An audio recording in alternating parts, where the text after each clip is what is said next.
vous allez bien. Aujourd'hui, nous allons faire France. Avant de faire France, je voulais remercier tous ceux qui me regardent sur toutes les plateformes, hein, c'est-à-dire très peu sur YouTube. Non, il fait chaud encore, hein. Vraiment, il fait vraiment chaud encore. J'ai mis le ventilo, j'en peux plus, je suis en train de mourir.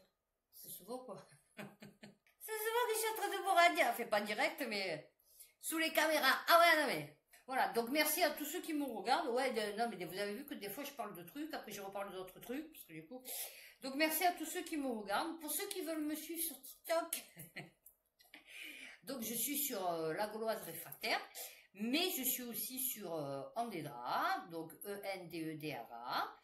Et donc je commence à avoir du monde. Ah ouais, j'ai ici presque 670 abonnés. Là, mes deux dernières vidéos, elles ont fait 3000 et 4000 vues.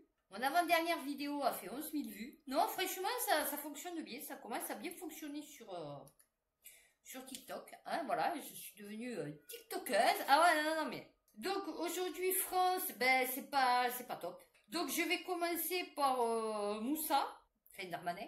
Voilà, parce que lui, il a une idée à la minute. Donc, nous avons eu la confiscation des téléphones, hein, pour les consommateurs. Bon, on voit que ça a bien fonctionné, hein, puisque maintenant, les gens n'ont plus de téléphone à Marseille. Ouais, non. Il nous a parlé aussi de la prison en Guyane, hein, pour les narcotrafiquants. Donc là, il nous a dit, nous allons prendre une prison française, on va la vider des personnes qui y sont.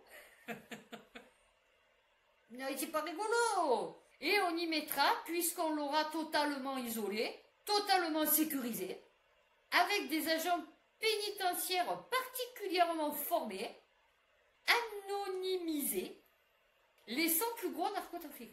Bon, déjà, faut-il que tu les arrêtes et que tu les mettes en prison en France. Voilà. Ensuite, il nous avait parlé de supprimer l'argent liquide. Voilà, pourquoi? Parce qu'une grosse partie de la fraude, de la délinquance, du quotidien et même des réseaux criminels, ce sont des fraudes d'argent liquide.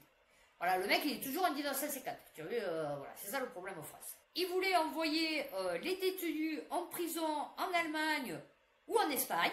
Je ne sais pas pourquoi. Parce que, ah oui, alors, surpopulation carcérale, c'est ça? Et construire des prisons préfabriquées pour les délinquants les moins dangereux. Et la dernière, prison surpeuplée. Gérald Darmanin veut modifier des EHPAD fermés pour accueillir des détenus. Pas de dangerosité. Je sais pas ce qui va passer. Ouais, je pense que le prochain président de la République, c'est Gérald Darmanin. Ouais, parce qu'il sort tellement de conneries, le mec, que c'est sûr qu'il va être élu. Ah oui, non, c'est sûr qu'il va être élu.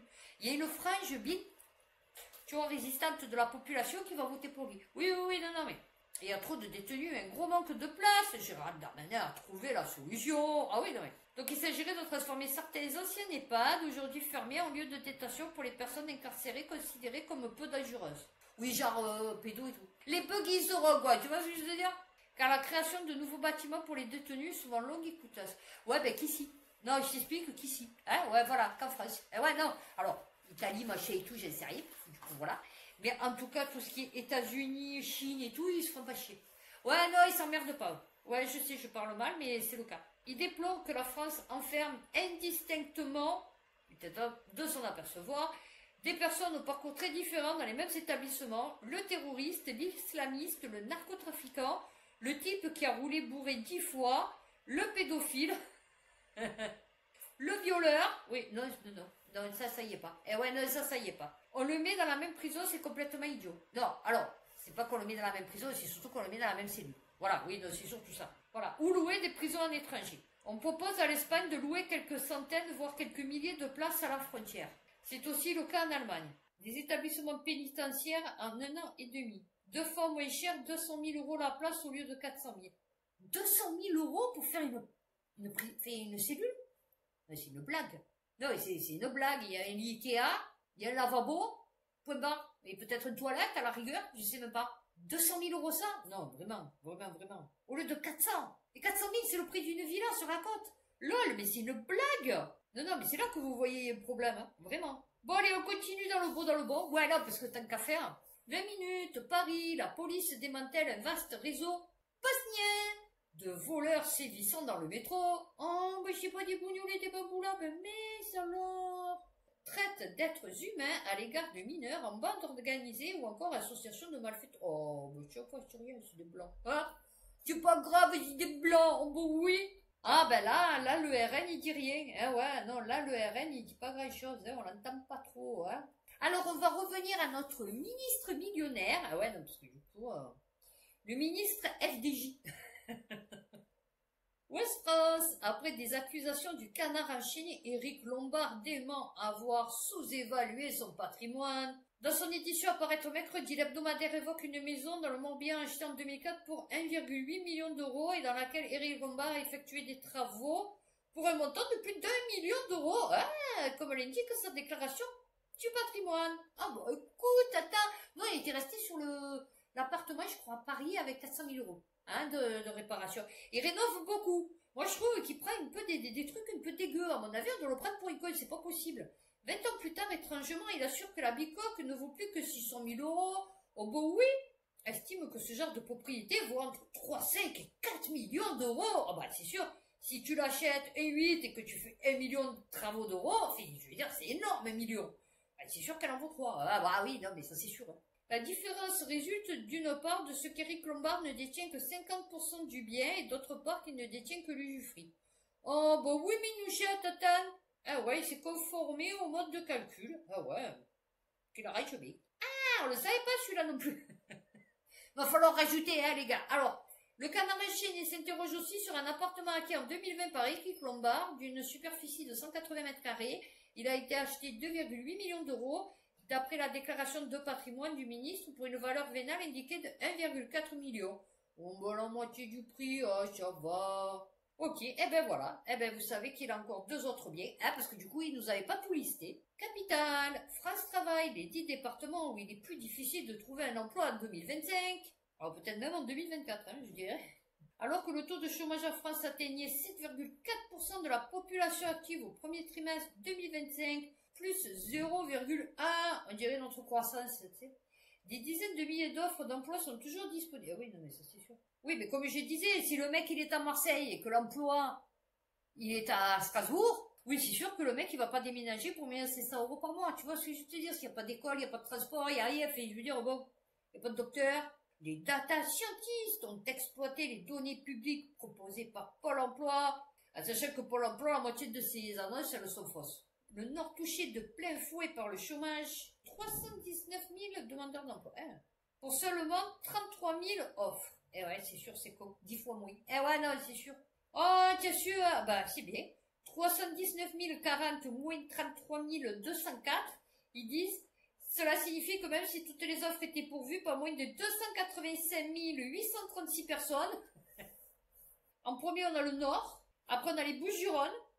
Seine-Saint-Denis, La Réunion, Paris, Gironde, Rhône, Pas-de-Calais, Hérault, Haute-Garonne. Voilà, c'est là où c'est le plus difficile de trouver un emploi. Eh ben, je suis bien né, moi. Hein. Les 2 autres départements où il est plus difficile de trouver un job, c'est la Seine-Saint-Denis et Bouches-du-Rhône. Alors, département où il est le plus facile de trouver un emploi, Lozère, Cantal, Creuse, Corse du Sud, Haute-Marne, Hautes-Alpes, territoire de Belfort, Haute-Corse, enfin, mais la Corse, ah, bah c'est haute, franchement. Le Gers et le Lot, ah bah oui, eh ben voilà, il faut aller déménager là-bas. Là, il y a plus d'offres que de demandes. Le Figaro, artificialisation des sols, le producteur Neoen appelle à débloquer son parc solaire XXL en Gironde. Le projet d'un coût de 600 millions d'euros prévoit la construction de parcs photovoltaïques d'une puissance de 800 MW. L'un des plus vastes d'Europe sur 680 hectares de forêt, à 20 km au sud de Bordeaux, au cœur du massif des Landes de Gascogne. Tu vois, voilà, c'est là, tu vois, c'est dans des exemples comme ça que tu vois les Chinois, par contre, ils ne feront jamais ça. Tu vois ce que je vais te dire, tout rasé dans une forêt, machin et tout, pour mettre des panneaux photovoltaïques. Eux, non. Eux, ils vont t'en mettre sur les toits des maisons, ils vont t'en mettre dans les déserts, ils vont t'en mettre, tu vois, mais ils vont pas défoncer la nature pour mettre des panneaux photovoltaïques ou des éoliennes. Tout est prêt, à la fois le projet et les zones de reboisement. Ah ouais, non, c'est sûr. Alors, la récente interdiction de lancer des projets de parcs photovoltaïques de plus de 25 hectares en milieu forestier. Ben ouais.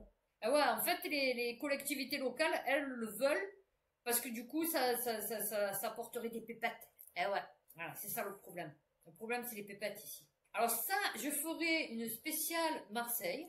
Ça va pas fait rire. Non, c'est vraiment, ça m'a fait... Ah oui, je me suis dit, franchement, le mec, franchement, il les a. Ah ouais, non, non, il les a. Le JDD, Nord, un policier radié après s'être présenté en djellaba à une formation sur la radicalisation. Ça va, il a plaisanté, c'était un petit plaisanté, ça va, c'est bon. Ah ouais, ça a fait déborder le vase. Ah oui, là, l'individu s'est rendu à une formation de prévention contre la radicalisation vêtue d'une djellaba et prenant un accent arabe forcé. Le mec, c'était fou, en fait. Sauf que cette plaisanterie n'a pas du tout fait rire sa hiérarchie qui l'a limogé.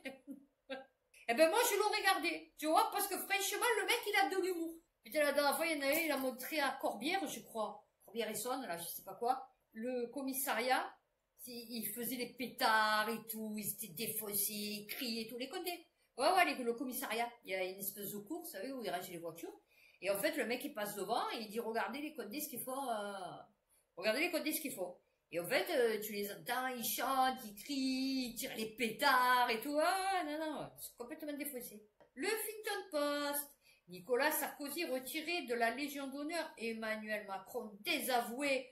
La droite sous le choc. Oh, mon Dieu, ils ont été choqués. Oh, comment Sarkozy, notre mascotte? Je le crois pas.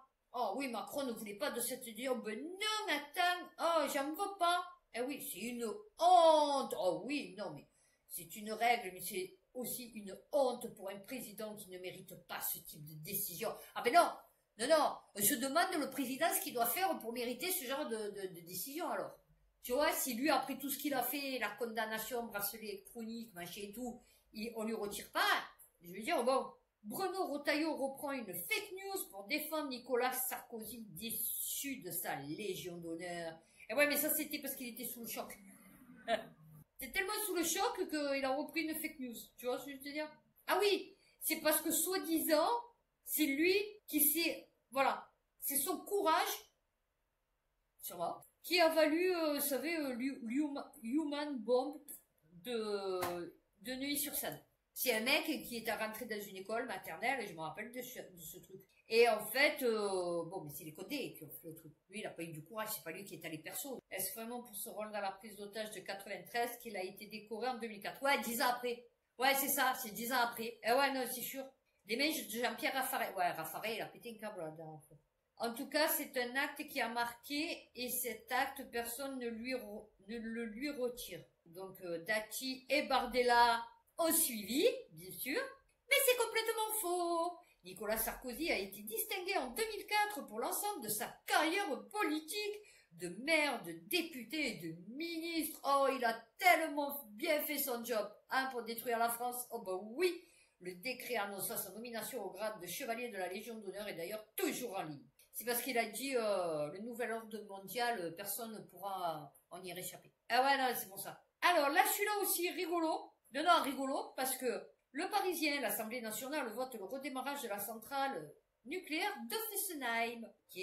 Il ne se passe pas un jour ou presque sans que les députés du Rassemblement national ne finissent par se lever et se congratuler après avoir fait adopter l'un de ces amendements. C'était encore le cas ce mercredi lorsque la représentation nationale a très officiellement voté en faveur du redémarrage de la centrale nucléaire de Fessenheim. Donc ça, c'était le 19 juin. Le 21 juin, énergique, centrale de Fessenheim. Pourquoi son retour est définitivement enterré? Ah ouais, non, j'aime bien. Non, mais vraiment, alors vraiment, le RN, vraiment. Oui, il n'y a que les racistes pour voter le RN maintenant. Moi, je vous le dis, hein. Franchement, il n'y a que les racistes pour voter le RN. Parce que celui qui a un semblant de, tu vois, de cerveau, il voit très bien qu'on le prend pour les cons, en fait. Tu vois ce que je veux te dire? L'Assemblée nationale a adopté à la veille du 19 juin un amendement inattendu proposé par le Rassemblement national, son but, activer le redémarrage. Mais le lendemain, le couperet est tombé lors d'une conférence de presse tenue à Strasbourg. L'autorité de sûreté nucléaire et de radioprotection a opposé une fin de non-recevoir catégorique à toute velléité de remise en marche. Il n'existe pas de procédure pour remettre en service une installation définitivement arrêtée, de sorte que le projet serait considéré comme une nouvelle installation à part entière. Voilà. Donc les mecs, ils se félicitent d'avoir fait quelque chose qui ne sert absolument à rien. Non, mais Marie-France, Les montants précis des livrets A et LDDS de ces ministres dévoilés. Un solde de 30 euros et 56 euros. Oh, Minouchette, même moi j'ai plus. Ah, je suis au RSA. Oh. Comment les ministres gèrent-ils leur épargne? Mais ils en ont pas, eux. Ah ben oui, avec actuellement 22 ministres millionnaires sur 36 membres, la présidence d'Emmanuel Macron compte de plus en plus de grosses fortunes. En 2022, c'était 19 millionnaires, 22 millionnaires dans le gouvernement Bayrou. Oh ben oui. Ah, alors, François Bayrou, ça s'élève à 2 600 000. Il nous avait dit 1,8 million. Hein? Ferracci, 23. Ouais, je crois que c'est bon. Alors, le livret A, le plus populaire auprès des Français, mais ce ne sont pas des Français, chérie. Ce sont des apatrides, ces mecs. Donc, Bayrou, il a 2219 euros. Oh, Minouchette. Il déclare également 6 comptes courants sur lesquels dorment près de 45 000 euros. Ah ouais, ils font dodo. Un beau petit dodo. Ah oui, non, mais. Ah ben, il s'en fout de laisser des sommes sur le compte courant. Bah, c'est pas à lui qu'on va lui voler la carte bleue, ouais, je vais t'expliquer. Rachida Dati, ministre de la Culture, déclare un LDDS avec 7 918 euros dessus. Oh, eh ben oui, mais elle, c'est des bijoux, chérie, on te l'a dit. Ah bah oui. Les coquettes, je l'ai dit, les coquettes, tu sais, Dati. Compte courant de 70 000 euros. Ah bah oui. Ah, Valls. Eh ouais, le clochard. Valls, c'est le clochard. Ah oui, 30 et 56 euros. Eh ouais, livret A et LDDS. Eh ouais, non, c'est sûr. Je l'ai dit, c'est le clochard. Eh ouais, compte courant 17 000 par contre. C'est bizarre, hein. Astrid Panossion-Bouvet, ministre chargée du travail et de l'emploi, déclare 222 euros sur son livret A et 43 euros sur son LDDS, mais un compte au courant de 22 000 euros. Ah bah oui, attends. Oh, non, c'est bien. Bonne nouvelle. Cerbère Tourisme. La nouvelle est tombée. Contrôle technique obligatoire tous les ans pour les véhicules de cette liste. Des milliers de concernés. Ah oui, parce que comme ils n'ont pas pu enlever les voitures thermiques, faire des ZFE et tout, donc, comme ils sentaient la patate, ils se sont dit, bon, on va leur faire un contrôle technique tous les ans. Oui, alors je t'explique, moi, mon contrôle technique, je devais le faire au mois de juin. Voilà. Ben, écoute, je le ferai à un moment donné. Hein, je vais te dire, on n'est pas pressé. La voiture ne bouge pas de la maison, ou sinon, elle va jusqu'au champ. Nous, ici, de toute façon, il n'y a pas de contrôle, hein, donc bon. Tu veux vivre en toute liberté? Ah ben, viens à Marseille. Ah ouais, non, viens à Marseille. Alors, Ouest France, Mordenel, le policier responsable du tir, muté au Pays Basque pour un poste de bureau. Oh bah oui, Minouchette, attends, ils allaient pas le licencier. Oh ben non. Ah ouais, mise en accusation devant une cour d'assises pour meurtre, a fait l'objet d'un arrêté de réintégration. Oh bah oui, attends, on n'allait pas se séparer d'un aussi bon élément. Donc là, je vais faire Marseille, parce que j'ai 2-3 petites actualités, parce que tout va bien, hein, Marseille, voilà. Donc, on va revenir à l'opération Trident. Alors, disparition de 350 kilos de cocaïne à Marseille. Et il en manque 50 kilos, là. Voilà, donc j'explique. Un gradé de l'office anti-stupéfiant, mise en examen. Ouest France. Non, parce qu'on avait la commissaire, je sais pas quoi, la chef. Et là, il y en a encore un. Donc, un gradé de l'office anti-stupéfiant au FAST vient d'être mis en examen vendredi par la JUNALCO, juridiction nationale de lutte contre le crime organisé. Il est soupçonné d'être impliqué dans la disparition de 350 kilos de cocaïne. Ah mais ça baisse bientôt, il n'en va plus que ça. Livré en 2023 au port de Marseille alors qu'il était à la tête de l'équipe chargée d'intercepter la drogue. Mais ils l'ont intercepté la drogue. Jusqu'où l'office anti-stupéfiant de Marseille sera-t-il éclaboussé par le scandale? Un nouvel échelon a été franchi avec la mise en examen d'un gradé vendredi 13 juin 2025 à Paris par la JUNALCO. Ok. Alors le capitaine de police âgé de 45 ans, sûrement blanc convaincu, avec un bon nom français, ah bah oui, placé en garde à vue mardi dernier, dirigeait un groupe chargé de surveiller une livraison de 350 kilos de cocaïne sur laquelle planent des soupçons, ah ouais, non, de corruption. Le policier a été mis en examen pour importation de stupéfiants en bande organisée, faux en écriture publique par personne dépositaire de l'autorité publique, trafic de stupéfiants et atteinte à l'intimité par captation d'images non autorisées. Suspendu de ses fonctions, il n'a pas été placé en détention provisoire. Oh ben non, attends, c'était pas assez grave. Ah bah ouais, lui, il a pas volé le scooter. Hein. Ah ben non, attends, oh. Ainsi que l'interdiction d'entrer en contact avec les personnes impliquées dans le dossier. Ah bah ouais. Ensuite, le Parisien, un juge marseillais condamné à de la prison avec sursis pour escroquerie et usurpation de plaques d'immatriculation. Non, enfin, oh, c'est rien. Une douzaine d'infractions lui étaient reprochées, apparemment liées à l'usage de fausses plaques d'immatriculation, mais aussi à des faits d'escroquerie lors de passage de péage autoroutier. Ah bah oui, on gratte tout. L'inflation.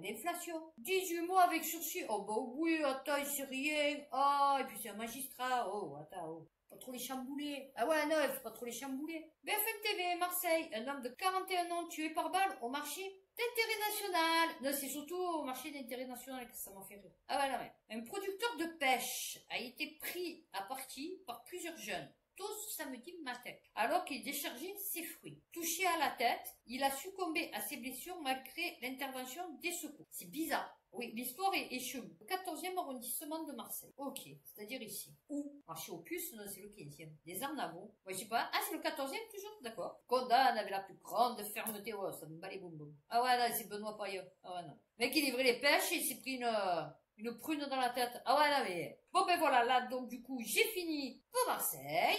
Pourquoi Georges Abdallah est emprisonné depuis plus de 40 ans? RFI. Parce que la dernière fois, je marchais à la Belle de Mai, et je vois, ouais, libérer Georges Abdallah, marcher et tout. Et je dis, putain, c'est qui ce mec, tu vois? Comment expliquer le maintien en détention du militant libanais pro-palestinien Georges Ibrahim Abdallah, condamné pour complicité d'assassinat en 84 de diplomates américains et israéliens en France? Ah oui, voilà, d'accord, j'ai compris pourquoi.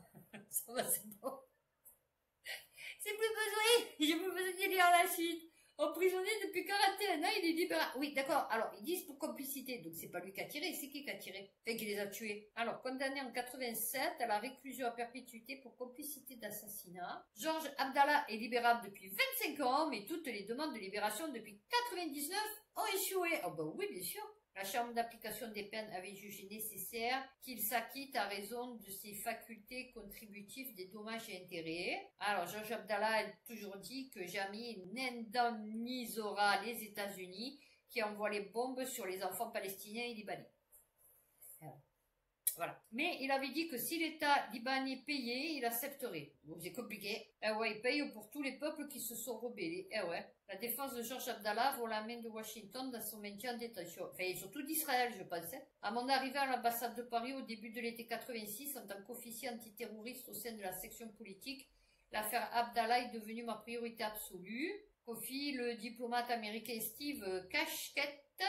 C'est pas casquette, hein, c'est Kashket. À ce stade, il était clair pour nous, à l'ambassade, que le gouvernement français, qui cherchait à éviter le terrorisme au Moyen-Orient contre des cibles françaises, n'avait absolument aucune intention de poursuivre Abdallah de manière agressive. Dès lors, les États-Unis décident de se porter partie civile et engagent le célèbre avocat français George Keshman pour les représenter. Depuis ce jour, il semble que le gouvernement américain a systématiquement combattu la remise en liberté. Ouais, mais d'accord, mais on est en France. Il y a de l'intimidation, de l'ingérence dans la politique française. Oh, il n'est pas possible. Non, moi je vois pas, hein. L'État français ne devrait pas avoir son mot à dire, c'est la justice qui décide. Ben ouais. Prise en otage contre la logique du droit, c'est un cas unique. Les États-Unis peuvent assassiner, fomenter des coups d'État indirects du Chili au Venezuela.